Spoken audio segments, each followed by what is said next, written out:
মোৰ ছাত্ৰ-ছাত্ৰীসকল তোমালোকৰ লগত ইয়াৰ পিছৰ প্ৰশ্নকেইটা আলোচনা কৰিম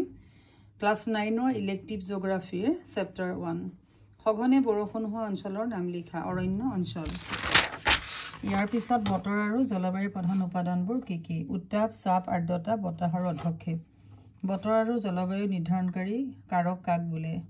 আৰু কাৰকবোৰ কি কি যিবোৰ কাৰকে বতৰ আৰু জলবায়ুৰ উপাদানবোৰ নিয়ন্ত্ৰণ কৰে সেইবোৰ কাৰকক বতৰ জলবায়ু নিৰ্ধাৰণকাৰী কাৰক বুলি জনা যায় এবোৰ হৈছে অক্ষাংশ উচ্চতা সমুদ্ৰৰ সান্নিধ্য সমুদ্ৰ সুত পৰ্বত পাহাৰৰ অৱস্থান বায়ু প্ৰবাহ ভূমিৰ প্ৰকৃতি ভূমিৰ ঢাল আৰু উদ্ভিদ সকলোবোৰ তোমালোকে ভালকে পঢ়িবা জানি থবা জলবায়ুৰ প্ৰকাৰকেইটা লিখা প্ৰত্যেকৰে বিষয়ে পঢ়িবা দেই বিষুৱীয় জলবায়ু মৌচুমী জলবায়ু সাভানা জলবায়ু উষ্ণ মৰু জলবায়ু নাতিশীতোষ্ণ মৰু জলবায়ু ভূমধ্যসাগৰীয় জলবায়ু নাতিশীতোষ্ণ আৰ্দ্ৰ জলবায়ু নাতিশীতোষ্ণ তৃণভূমি অঞ্চলৰ জলবায়ু নাতিশীতোষ্ণ জলবায়ু উপকূলীয় আৰ্দ্ৰ জলবায়ু উপমেৰুদেশীয় টাইগাৰ জলবায়ু আৰু টুণ্ড্ৰা জলবায়ু ইয়াৰ কেইটামান কুৱেশ্যন মই কৰি দিছো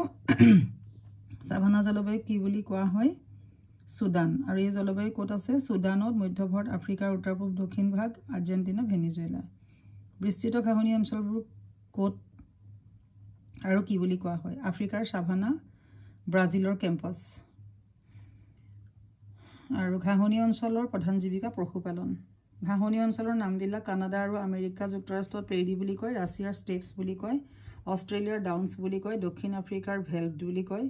আৰ্জেণ্টিনাৰ পম্পাছ বুলি কয় পৃথিৱীৰ আটাইতকৈ ঠাণ্ডা ঠাইৰ নাম কি আৰু ই কি জলবায়ুৰ অন্তৰ্গত ভাৰখয়ানস্ক আৰু উপমেৰুদেশীয় টাইগা জলবায়ুৰ অন্তৰ্গত সৰলবৰ্গীয় উদ্ভিদক চাইবেৰিয়াত কি বোলে টাইগা বোলে টুণ্ড্ৰা জলবায়ু কি বুলি কোৱা হয় পাৰ্বত্য জলবায়ু মৰমৰ ছাত্ৰ-ছাত্ৰীসকল তোমালোকৰ চেপ্টাৰ 1 ৰ এইখিনিয়ে কুৱেশ্যন আছিলে পৰীক্ষাৰ কাৰণে তোমালোকে পঢ়িবা এটা লাইক কৰিবা আৰু সাবস্ক্ৰাইব কৰিবা আৰু লগৰ লগত শ্বেয়াৰ কৰিবা কিবা থাকিলে কমেন্ট কৰি সুধিবা তোমালোক নিশ্চয় উপকৃত হ'বা থ্যাংক ইউ